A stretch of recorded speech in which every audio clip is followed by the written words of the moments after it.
Ali bin Abi Thalib adalah sepupu dan salah satu sahabat yang istimewa di mata Rasulullah.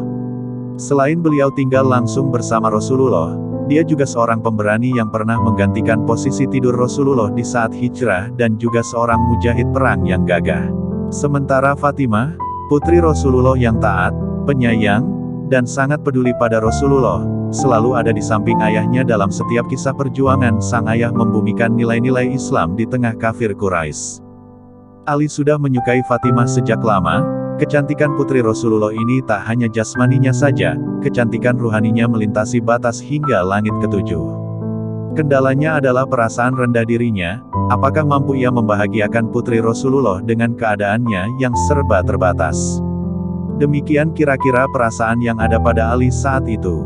Pada suatu ketika, Fatimah dilamar oleh seorang laki-laki yang selalu dekat dengan Nabi, yang telah mempertaruhkan kehidupannya, harta dan jiwanya untuk Islam, menemani perjuangan Rasulullah sejak awal-awal risalah ini. Dialah Abu Bakar As-Siddiq. Entah kenapa mendengar berita ini Ali terkejut dan tersentak jiwanya, muncul rasa-rasa yang dia pun tak mengerti. Ali merasa diuji karena terasa apalah dirinya jika dibanding dengan Abu Bakar kedudukannya di sisi Nabi. Ali merasa belum ada apa-apanya bila dibanding dengan perjuangannya dalam menyebarkan risalah Islam. Entah sudah berapa banyak tokoh-tokoh bangsawan dan saudagar Makkah yang masuk Islam karena sentuhan dakwahnya. Sebutlah Utsman, Abdurrahman bin Auf, Tolhah, Zubair, Sa'ad bin Abi Waqqas dan Mus'ab. Ini yang tak mungkin dilakukan oleh anak-anak seperti Ali. Tak sedikit juga para budak yang dibebaskan oleh Abu Bakar, sebutlah Bilal bin Robah, Hobab, keluarga Yasir, dan Abdullah bin Mas'ud. Dari sisi finansial, Abu Bakar seorang saudagar, tentu akan lebih bisa membahagiakan Fatimah, sementara Ali, hanya pemuda miskin dari keluarga miskin. Melihat dan memperhitungkan hal ini, Ali ikhlas dan bahagia jika Fatimah bersama Abu Bakar, meskipun ia tak mampu membohongi rasa-rasa dalam hatinya yang ia sendiri tak mengerti, apakah mungkin itu yang namanya cinta. Namun ternyata lamaran Abu Bakar ditolak oleh Fatimah, sehingga hal ini menumbuhkan kembali harapannya. Ali kembali mempersiapkan diri, berharap dia masih memiliki kesempatan itu. Namun ujian bagi Ali belum berakhir. Setelah Abu Bakar mundur, muncullah laki-laki gagah perkasa dan pemberani. Seseorang yang dengan masuk Islamnya mengangkat derajat kaum muslimin. Seorang laki-laki yang membuat setan berlari takut, dan musuh-musuh Allah bertekuk lutut. Seorang yang diberi gelar Al-Faruq. Ya, dialah Umar bin Khattab. Pemisah antara kebenaran dan kebatilan juga datang melamar Fatimah. Ali pun rida jika Fatimah menikah dengan Umar. Ia bahagia jika Fatimah bisa bersama dengan sahabat kedua terbaik Rasulullah setelah Abu Bakar, yang mana Rasulullah sampai mengatakan, "Aku datang bersama Umar dan Abu Bakar." Namun kemudian Ali pun semakin bingung karena ternyata lamaran Umar pun ditolak. Setelah itu, menyusul Abdurrahman bin Auf melamar sang putri dengan membawa 100 unta bermata biru dari Mesir dan 10.000 dinar, kalau diuangkan dalam rupiah kira-kira 55 miliar. Dan lamaran bermiliar-miliar itu pun ditolak oleh Rasulullah. Akan tetapi kekhawatiran Ali bin Abi Thalib belum berakhir sampai di sini karena ternyata sahabat yang lain pun melamar sang Az-Zahra. Utsman bin Affan pun memberanikan dirinya melamar sang putri, dengan mahar seperti yang dibawa oleh Abdurrahman bin Auf. Hanya ia menegaskan kembali bahwa kedudukannya lebih mulia dibanding Abdurrahman bin Auf, karena ia telah lebih dahulu masuk Islam. Tidak disangka tidak diduga, ternyata Rasulullah pun menolak lamaran Utsman bin Affan. 4 sahabat sudah memberanikan diri dan mereka semua telah ditolak oleh Rasulullah. "Mengapa bukan engkau saja yang mencobanya kawan?" seru sahabat Ali. "Mengapa engkau tak mencoba melamar Fatimah? Aku punya firasat, engkaulah yang ditunggu-tunggu baginda Nabi." "Aku?" tanyanya tak yakin. "Ya, engkau wahai saudaraku. Aku hanya pemuda miskin. Apa yang bisa aku andalkan?" Sahabatnya pun menguatkan, "Kami di belakangmu kawan." Akhirnya Ali bin Abi Thalib pun memberanikan diri menjumpai Rasulullah untuk menyampaikan maksud hatinya, meminang putri Nabi untuk jadi istrinya. Awalnya beliau hanya duduk di samping Rasulullah dan lama tertunduk diam. Hingga Rasulullah pun bertanya, "Wahai putra Abu Thalib, apa yang engkau inginkan?" Sejenak Ali terdiam, dan dengan suara bergetar ia pun menjawab, "Ya Rasulullah, aku hendak meminang Fatimah."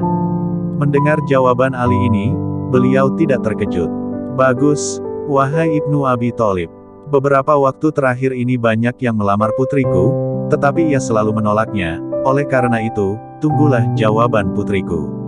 Kemudian Rasulullah meninggalkan Ali dan bertanya kepada putrinya, ketika ditanya, Fatimah hanya terdiam. Rasulullah menyimpulkan bahwa diamnya Fatimah pertanda kesetujuannya. Rasulullah kemudian mendekati Ali dan bersabda, apakah engkau memiliki sesuatu yang akan engkau jadikan mahar wahai Ali? Ali pun menjawab, orang tuaku yang menjadi penebusnya untukmu ya Rasulullah, tak ada yang aku sembunyikan darimu, aku hanya memiliki seekor unta untuk membantuku menyiram tanaman, sebuah pedang dan sebuah baju sirah dari besi. Dengan tersenyum, Rasulullah bersabda, wahai Ali, tidak mungkin engkau terpisah dengan pedangmu, karena dengannya, engkau membela diri dari musuh-musuh Allah, dan tidak mungkin juga engkau berpisah dengan untamu, karena ia engkau butuhkan untuk membantumu mengairi tanamanmu. Aku terima mahar baju besimu, juallah dan jadikan sebagai mahar untuk putriku. Wahai Ali, engkau wajib bergembira sebab Allah sebenarnya sudah lebih dahulu menikahkan engkau di langit sebelum aku menikahkan engkau di bumi. Diriwayatkan oleh Ummu Salamah radhiyallahu anha. Ali bin Abi Tholib menjual baju besi tersebut dengan harga 400 dirham, dan menyerahkan uang tersebut kepada Rasulullah, dan Nabi pun membagi uang tersebut ke dalam 3 bagian. 1 bagian untuk kebutuhan rumah tangga, 1 bagian untuk wewangian, dan 1 bagian lagi dikembalikan kepada Ali bin Abi Tholib sebagai biaya untuk jamuan makan untuk para tamu yang menghadiri pesta. Setelah segala-galanya siap, dengan perasaan puas dan hati gembira, dan disaksikan oleh para sahabat, Rasulullah mengucapkan kata ijab kabul pernikahan putrinya kemudian bersabda, sesungguhnya Allah Azza wa Jalla memerintahkan aku untuk menikahkan Fatimah putri Khadijah dengan Ali bin Abi Tholib, maka saksikanlah sesungguhnya aku telah menikahkannya dengan mas kawin 400 dirham atau nilai sebuah baju besi. Maka menikahlah Ali dengan Fatimah. Pernikahan mereka penuh hikmah walau diarungi di tengah kemiskinan, bahkan disebutkan oleh Rasulullah sangat terharu melihat tangan Fatimah yang kasar karena harus menepung gandum untuk membantu suaminya.